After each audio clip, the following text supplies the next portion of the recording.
오늘 우리에게 주신 하나님의 말씀은 구약 성경 여호수아서 5장의 말씀입니다. 여호수아 5장 13절에서 15절의 말씀입니다.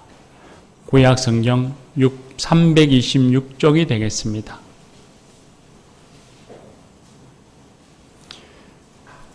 여호수아 5장 13절에서 15절의 말씀입니다. 이것은 하나님의 말씀입니다. 이제 하나님의 말씀을 경청하겠습니다. 여호수아가 여리고에 가까이 이르렀을 때에 눈을 들어본 적 한 사람이 칼을 뼈 손에 들고 마주 서 있는지라.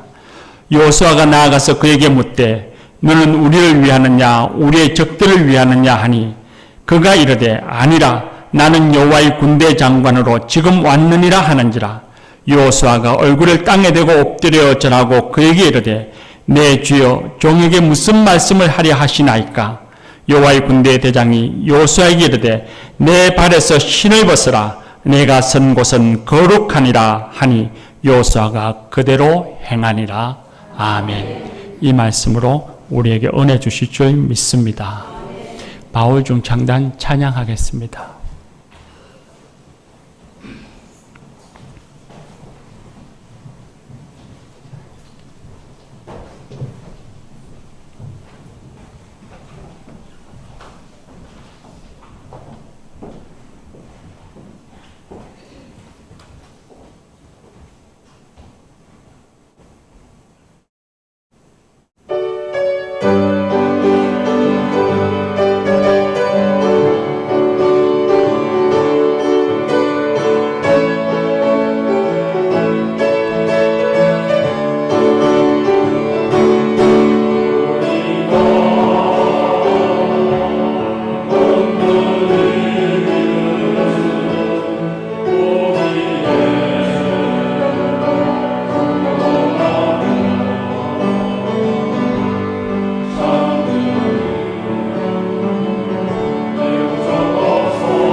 귀한 찬양 감사합니다. 주님이 가신 그 길 우리 영원히 함께 갑시다. 할렐루야. 하나님의 은혜로 이스라엘 백성을 이끌고 가나안 땅에 들어온 여호수아는 여리고 성과의 전투를 앞에 두고 잠이 오질 않았습니다. 여리고 전투는 반드시 승리해야만 합니다. 이미 요단강을 건너왔기 때문에 여리고 성에서 패하면 다시 돌아갈 수 있는 길이 없었습니다. 전쟁에 패한다면 그들에게는 머물 곳이 없고 모두가 다 죽을 수밖에 없었습니다. 여호수아는 난공불락처럼 보이는 여리고성으로 정찰을 나갔습니다. 여리고의 튼튼한 성벽을 보았을 때 여호수아는 당황했습니다. 오랜 전투 경험과 승리에도 불구하고 장기간 포위에도 아랑곳 없이 든든히 버티어서 있을 그 튼튼한 성벽을 바라보면서 과연 우리가 이길 수 있을까 하는 불안감이 엄습해 왔습니다. 거기에는 무기의 문제도 있었습니다. 이스라엘 군대는 성을 포위하고 성벽을 부수는 전쟁기구나 투석기, 이동망대 같은 것이 없었습니다. 그들이 가지고 있는 무기란 단지 돌팔매, 활, 창 그런 것들이었습니다. 여리고 성에 비하면 지푸라기와 같은 것들이었습니다. 이런저런 복잡한 생각을 하고 있던 여호수아가 눈을 들어보니 한 사람이 칼을 빼어 손에 들고서는 마주 서 있었습니다. 여호수아가 그에게 물었습니다. 너는 우리를 위하느냐, 우리의 적을 위하느냐? 적이라고 한다면 칼을 빼어서 사울 태세를 가졌습니다. 그때 그가 말합니다.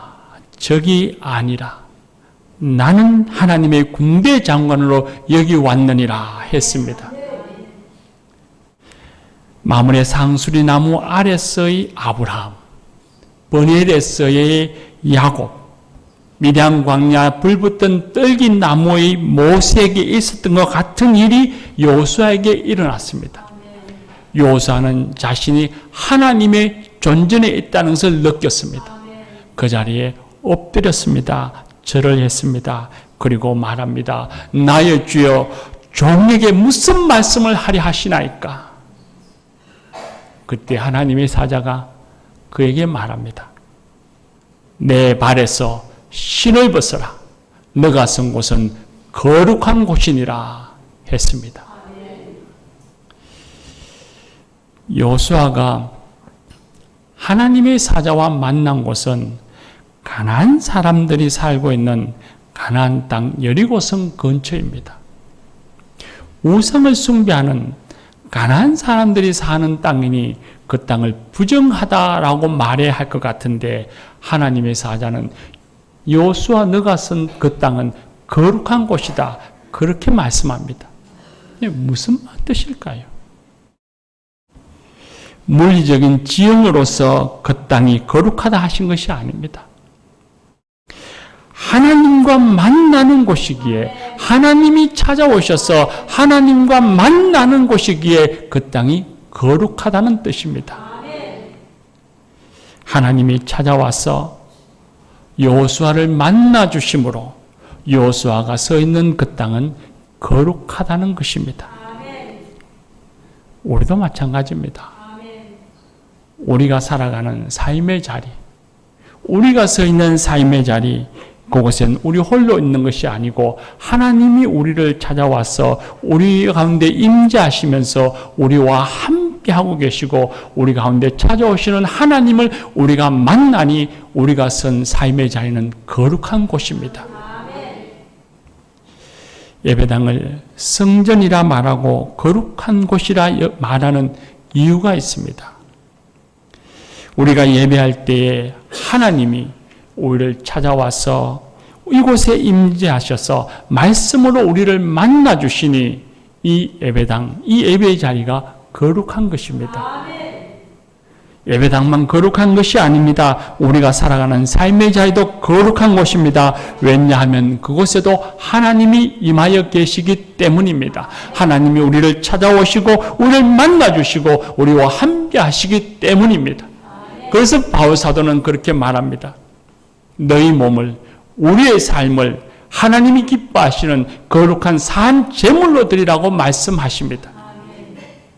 우리가 쓴 삶의 자리가 거룩한 곳이니 삶을 가볍게 여기고 아무렇게나 생각하고 아무렇게나 살아서는 안 됩니다.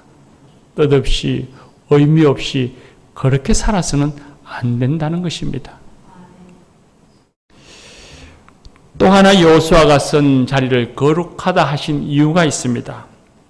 여리고 땅이 거룩한 것이 아니라 여호수아가 감당해야 할 사명이 거룩하기 때문에 여호수아가 쓴 자리가 거룩한 것입니다. 여호수아에게는 여리고성을 무너뜨리고 그 이웃 나라와 민족들에게 살아계신 하나님, 만물의 주인 되신 하나님을 전가하며 하나님의 영광을 드러내야 할 사명이 있었습니다.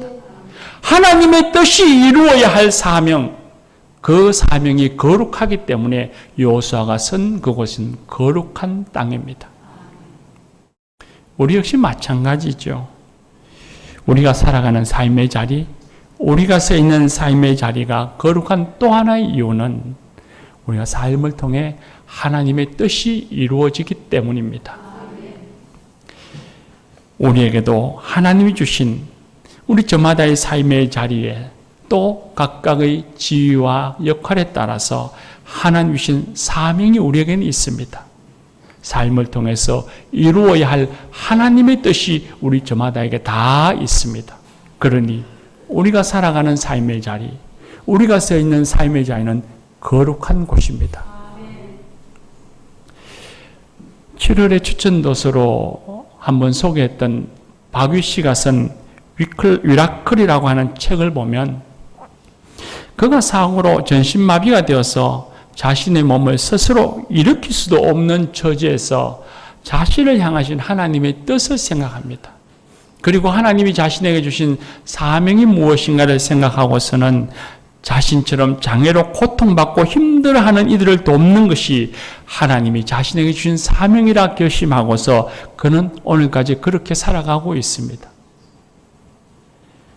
하나님께서 그에게 거룩한 사명을 주셨고 그가 그 사명을 받아서 살아가고 있으니 그 삶의 자리는 거룩한 것입니다.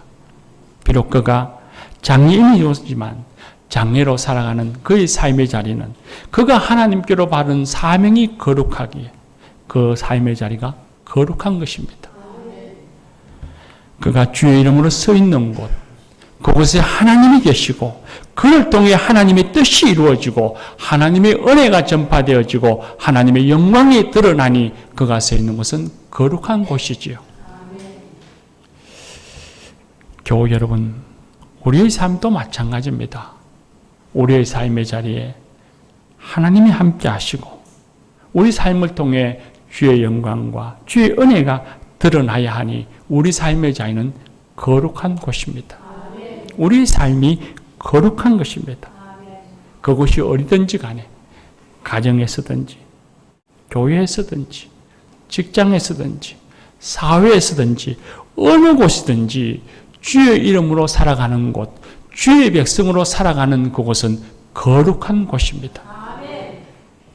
그렇다고 모두가 이루어야 할 것, 또 우리가 이루어야 할 것, 하나님의 뜻 이루어야 할 것이 여호수아처럼 강하고 큰 여리고성을 무너뜨리거나 바귀시처럼 모든 이에게 감동을 줄 만큼 대단한 일을 이루어야 하는 것은 아닙니다. 학생은 학생으로서 학업에 대하여 충실하고 성취하며 성장하는 것, 하나님의 뜻이 되기도 합니다. 가정에서 부모로서 우리는 살아가는데 한 가정의 부모로서 가정에 화목하게 하고 우리에게 주신 자녀들을 하나님의 사람으로 바르게 양육해 가는 것, 그것이 하나님이 우리에게 주시는 뜻이 아니겠습니까? 직장인으로서 직장에서 성실하게 회사와 사회에 도움을 주는 것, 하나님의 뜻이기도 합니다. 평범하지만 상식적이고 윤리적인 것도 하나님이 주신 사명이고 하나님이 우리를 통해서 이루고자 하시는 하나님의 뜻이기도 한 것입니다. 교우 여러분, 저와 여러분이 선 삶의 자리, 그 거룩한 곳에서 하나님이 우리에게 주신 하늘의 뜻을 이루어가는 믿음의 성도들 되시기를 축복합니다. 그런데 오늘 말씀에 보면 참 이상한 것은 하나님의 사자가 강한 여리고성을 무너뜨리고 하나님의 뜻을 이루어가기 위해서 서 있는 여호수아에게 자, 그러면 이제부터 공격 앞으로 이렇게 명령하시거나 아니면 불안감에 있는 이 여호수아에게 신종의 무기를 마련해 주시거나 만들어 주시거나 아니면 여호수아에게 슈퍼맨과 같은 크고 엄청난 능력을 주시거나 해야 할 것 같은데 그렇지 않으시고 아주 이상한 말을 하십니다. 내 발에서 신을 벗으라 하십니다. 지금 곧 여리고성과 한바탕 전쟁을 치러야 하는데 벗었던 신발도 다시 신고 끈을 단단히 조여 매어야 할 그 시점인데 하나님께서는 여호수아에게 신을 벗어라 라고 말씀하십니다. 신을 벗는다는 것이 무슨 의미일까요? 여호수아, 너가 너 자신을 보호하고 있다고 여기는 것, 너 자신을 보호하며 너를 지탱하고 있다고 여기는 것을 벗으라는 뜻입니다. 이건 호렙산에서 가시나무 떨기에서 모세를 만났던 하나님께서 모세에게 똑같이 이 말씀을 하셨습니다. 이 땅은 거룩한 곳이니 내 발에서 신을 벗으라 했습니다. 동일한 말씀이고 동일한 의미이지요. 여호수아가 가지고 있는 두려움과 불안, 수많은 전쟁을 치르며 가지게 되었던 경험과 익숙한 것들, 여호수아가 생각하기에 자신을 보호하고 있다고 여기는 것, 자신이 전쟁에서 승리할 무기라고 여기는 것들, 그것들을 내려놓아라, 벗으라고 말씀하십니다. 우리의 삶에 비추어 보면 어떤 이에게는 내려놓아야 할 것, 벗어야 할 신발이 돈일 수도 있고 재능일 수도 있고 좋은 직업일 수도 있고 또 자녀일지도 모르죠. 무엇이든지 간에 내 인생에 하나님의 뜻을 이루고 성공하고 승리할 것이라고 여기며 붙잡고 있는 것, 그걸 내려놓아라고 말합니다. 우리가 생각하기에는 그런 경험과 익숙한 것들이 있어야 잘할 것 같고 성공할 것 같은데 하나님은 오히려 벗으라고 말씀하십니다. 필요 없으니 내버려라, 무용지물이다 말씀하시는 것이 아닙니다. 하나님께서 신을 벗어라, 너를 의지하고 너가 의지하고 있는 것을 내려놓아라 하시는 말씀은 그 모든 것을 내려놓고 그 자리에 하나님을 모시라는 말씀입니다. 이것 아니면 안 됩니다. 나는 이것만이 나를 승복케 하고 나를 지켜주는 것입니다. 붙잡고 있는 것들, 그걸 내려놓고 그 자리에 하나님을 모시고 하나님을 바라보고 하나님을 의지하며 하나님 안에서 살아가는 사람이 되어야 한다는 말씀입니다. 하나님께 신실하라 하시는 말씀입니다. 이 말씀을 단지 여호수아에게만 하신 것이 아니고 이스라엘 백성들에게도 동일하게 말씀하셨습니다. 우리가 5장의 마지막 부분을 읽었습니다만 5장의 처음부터 읽어보면 1절에 이스라엘 백성들이 요단강을 건너 가나안 땅에 들어왔다는 얘기를 듣고 주변의 나라와 민족들이 다 무서워하고 떨었다, 그렇게 성경은 말씀합니다. 군사 전략적으로 보면 적이 무서워 떨고 있을 때가 가장 최적의 공격 시기입니다. 그러면 하나님께서 이스라엘 백성에게 적들이 떨고 있으니 공격 앞으로 하셔야 할 것 같은데 하나님은 그렇게 하시지 않고 이스라엘 백성들에게 할례를 행하라 하셨습니다. 전쟁을 할 수가 없습니다. 할례는 단순히 종교의식이 아닙니다. 하나님과 백성들 사이에 맺은 약속이죠. 하나님만을 섬기고 하나님만을 의지하며 살겠습니다 라고 하는 의지의 표현이고 신앙 고백입니다. 거기서만 멈춘 것이 아니고 하나님께서는 백성들에게 유월절을 행하라고 말씀하십니다. 유월절은 출애굽하면서 이스라엘 백성들이 하나님의 은혜에 감사해서 지켰던 절기입니다. 그들을 가나안 땅까지 이르게 하신 이는 하나님이시니 하나님의 은혜에 감사합니다 라고 하며 잔치했던 것입니다. 이 두 가지 행위가 가지는 의미가 무엇이겠습니까? 여리고의 큰 성들과 큰 전쟁을 지금 앞에 두고 있는 이스라엘 백성들에게 하나님이 이 두 가지를 행하라 하신 의미가 무엇이겠습니까? 전쟁을 하기 전에 먼저 너가 하나님께 신실하라는 말씀입니다. 하나님의 은혜와 권능을 믿고서 여기까지 인도해 주셨던 하나님의 은혜와 권능을 믿고서 하나님을 바라보고 하나님을 의지하는 하나님의 백성으로서 바르게 서라는 말씀입니다. 하나님께서는 여리고성의 전투를 앞에 두고 있는 여호수아와 이스라엘 백성, 하나님의 일을 이루고자 지금 막 출발하려고 하는 여호수아와 이스라엘 백성들에게 너희는 먼저 하나님께 신실하라 말씀하십니다. 하나님께서는 이스라엘 백성들이 성공을 위해서 나서기 전에 먼저 하나님께 신실할 것을 원하셨습니다. 무엇을 하기 전에 먼저 하나님께 바른 신앙인이 되기를 원하셨습니다. 여리고성과 전투하고 승리하고 나면 이제는 더 나아가서 가나안 땅을 점령해야만 할 텐데 그 큰 일을 하기 전에 백성들이여 여호수아여 너 발에서 신을 벗어라.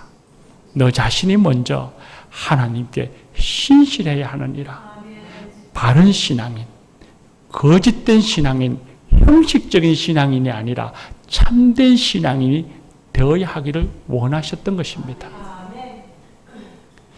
승리와 성공을 갈망하는 여호수아와 이스라엘 백성들에게 성공을 위해 나아가기 전에 먼저 하나님 앞에 자신의 모습이 어떤지를 돌아보고 하나님께 신실해야 한다 말씀하십니다.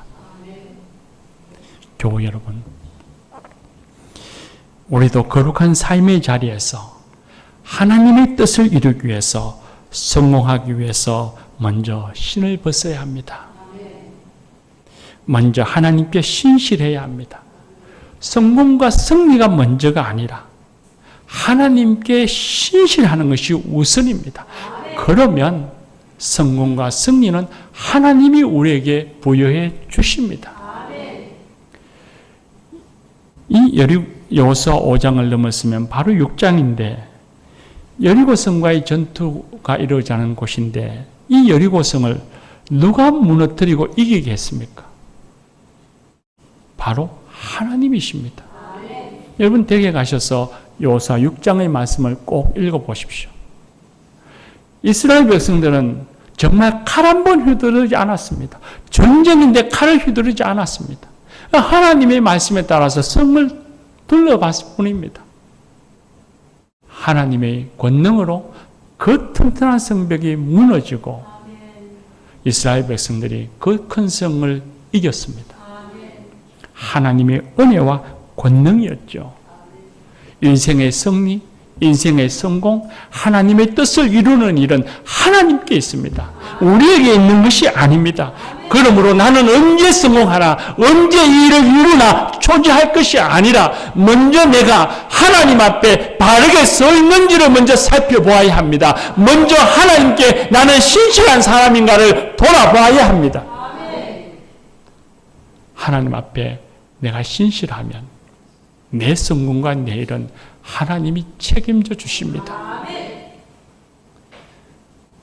자신의 인생만 그런 것이 아닙니다. 자녀들의 삶도 역시 마찬가지지요. 자녀들의 삶이 성공하기를 원하고 승리하기를 원하고 그 삶 속에 하나님의 뜻이 이루어지기를 우리는 기도합니다. 그런데 그 자녀들을 키우는 일에 학업을 위해서 학원에 다니는 것도 중요하고 배움도 다 중요하죠. 인생사에 중요하지 않은 일이 어디 있겠습니까? 모두가 다 중요합니다. 결국엔 무엇을 선택하느냐의 문제 아니겠습니까? 가장 중요한 것을 선택하며 살아야 합니다. 많은 것 가운데 최우선순위로 두어야 할 것, 가장 중요한 것, 먼저 이루어야 할 것이 무엇이겠습니까? 우리의 자녀들이 하나님을 알고 하나님을 믿고 하나님을 바라보며 인생 살아가면서 하나님을 의지하며 살아가는 하나님의 사람이 되는 것이 그것이 먼저 되어야 하지 않겠습니까? 그러면 하나님이 그 인생을 책임져 주십니다. 그런 의미에서 이번 여름 행사가 있는 성경학교와 수련회에 꼭 자녀들을 보내주시기를 바랍니다. 하나님이 주신 기회요, 찬스일 것입니다. 세상은 너무 자주 과정보다의 결과에 자꾸 집중하는 경향을 갖습니다. 과정이 어떻든지 간에 성공하면 좋다는 의식을 우리는 저마다 다 갖고 있죠. 그러나 하나님은 그렇지 않습니다. 하나님이 우리에게 원하시는 것은 그것이 아닙니다. 결과와 성공은 하나님의 것이니 너는 과정에 충실하라. 하나님께 신실하라. 하나님께 바른 신앙이 되어라. 라고 말씀하십니다. 그러면 내가 너에게 승리를 줄 것이다. 내가 너에게 뜻을 이루어 갈 것이다. 우리에게 말씀하십니다. 사랑하는 교우 여러분, 우리가 먼저 하나님께 신실한 사람으로 살아가도록 우리 더 많이 기도하고 더 많이 애쓰고 바른 신앙이 되도록 함께 뜻을 모아 나가는 아름다운 성도들 되십시다. 기도합시다. 하나님 아버지, 저희들이 거룩한 삶의 자리 속에서 하나님의 뜻을 외면하지 아니하며 주신 사명 온전히 감당하는 성도들이 되게 하여 주옵소서. 무엇보다도 오직 하나님만을 의지하며 하나님을 모시고 살아가는 신실한 하나님의 백성 되기를 소망합니다. 성령님께서 저희들을 붙잡아 주시고 저희들의 걸음걸음을 인도하여 주옵소서. 우리 주 예수 그리스도 이름으로 간절히 기도합나이다. 아멘.